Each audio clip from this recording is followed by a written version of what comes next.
حضرت علقمہ رضی اللہ تعالی عنہ بہت عظیم صحابی ہیں. میرے آقا علیہ الصلوۃ والسلام ارشاد فرماتے ہیں نا، اصحابی کالنجوم فبأیہم اقتدیتم اہتدیتم، میرے صحابہ ستاروں کی مانند ہیں، ان میں سے جن کی بھی اقتدا کرو گے ہدایت پا جاؤ گے. حضرت علقمہ رضی اللہ تعالیٰ عنہ کا آخری وقت آ گیا، لاسٹ بریتھس تھی، سکرات کا عالم تھا.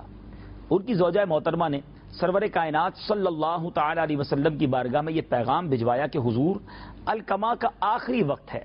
پیارے آقا علیہ الصلوۃ والسلام نے حضرت بلال حبشی رضی اللہ تعالیٰ عنہ اور ایک دو مزید صحابہ کو ساتھ بھیجا کہ جاؤ اور جا کر علقمہ کو کلمے کی تلقین کرو. یہاں ایک شرعی مسئلہ بھی بیان کر دیتا ہوں ناظرین. ہمیں کیا کرنا چاہیے کہ جب کسی کا آخری وقت ہو اس کے قریب جا کر بلند آواز سے کلمہ پاک پڑھنا شروع کر دیں. اس کو یہ نہ کہیں کہ تم پڑھو. تو جب سکرات کے عالم میں شخص ہوگا وہ کلمہ پاک سنے گا تو انشاءاللہ اس کو یاد آ جائے گا اور وہ خود بھی پڑھنا انشاءاللہ شروع ہو جائے گا. حضرت بلال حبشی رضی اللہ تعالیٰ عنہ اور دیگر صحابہ گئے اور جا کر جب کلمہ پاک کی تلقین کی تو حضرت علقمہ رضی اللہ تعالیٰ عنہ کی زبان پر کلمہ پاک جاری نہ ہوا. نبی پاک علیہ الصلوۃ والسلام کی بارگاہ میں آئے اور آ کر عرض کی حضور علقمہ کی زبان پر کلمہ پاک جاری نہیں ہو رہا ہے. تو پیارے آقا علیہ الصلوۃ والسلام نے کیا ارشاد فرمایا؟ فرمایا یہ بتاؤ اس کی والدہ زندہ ہے؟ تو بتایا گیا کہ جی حضور ان کی والدہ حیات ہیں مگر بڑی عمر ہو گئی ہے، بزرگ ہیں.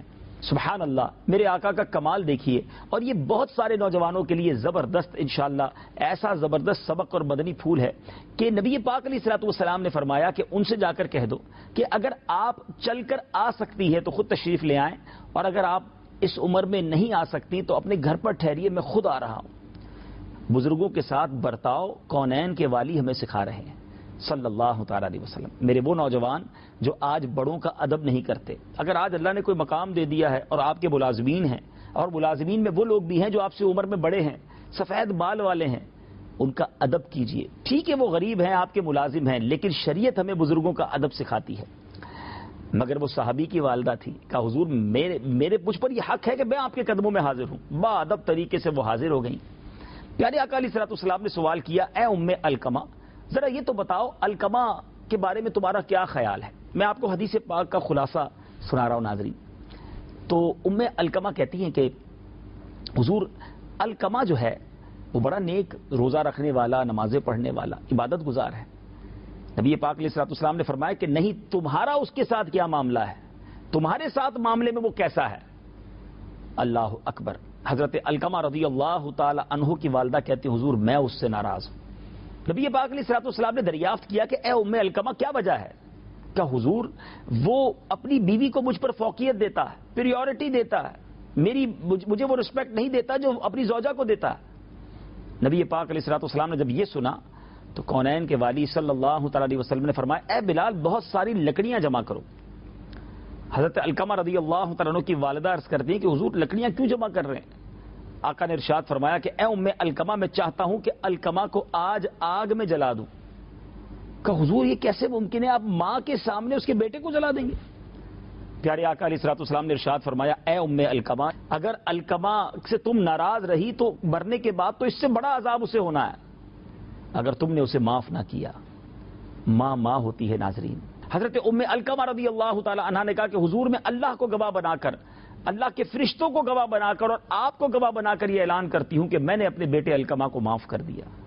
پیارے آقا علیہ الصلوۃ والسلام نے حضرت بلال حبشی رضی اللہ تعالیٰ عنہ سے کہا کہ اے بلال پھر جاؤ اور جا کر دیکھو علقمہ کی زبان پر کلمہ جاری ہوتا ہے یا نہیں. اور جب حضرت علقمہ رضی اللہ تعالیٰ عنہ کے پاس حضرت بلال جاتے ہیں ان کی زبان پر کلمہ بھی جاری ہوتا ہے اور پھر وہ دنیا سے تشریف بھی لے جاتے ہیں. ناظرین بڑا ہی ایمان افروز اور عبرت آمیز ہم نے واقعہ سنا کہ ماں کی نافرمانی تھی، اپنی زوجہ کو ماں پر پریورٹی دینے والا عمل تھا. آخری وقت زبان پر کلمہ جاری نہ ہوا اور جب ماں نے معاف کیا تو کلمہ بھی جاری ہو گیا. نبی پاک صلی اللہ تعالیٰ علیہ وسلم حضرت علقمہ رضی اللہ تعالیٰ عنہ کے جنازے پر گئے اور پیارے آقا علیہ الصلوۃ والسلام نے ان کا جنازہ پڑھایا اور پھر وہاں ایک شاندار بیان کیا. اس بیان کا خلاصہ یہ ہے کونین کے والی صلی اللہ تعالی علیہ وسلم نے فرمایا، اے گروہ مہاجرین و انصار، جو اپنی بیوی کو اپنی ماں پر ترجیح دے اس پر اللہ عز و جل فرشتوں اور تمام لوگوں کی لعنت ہے۔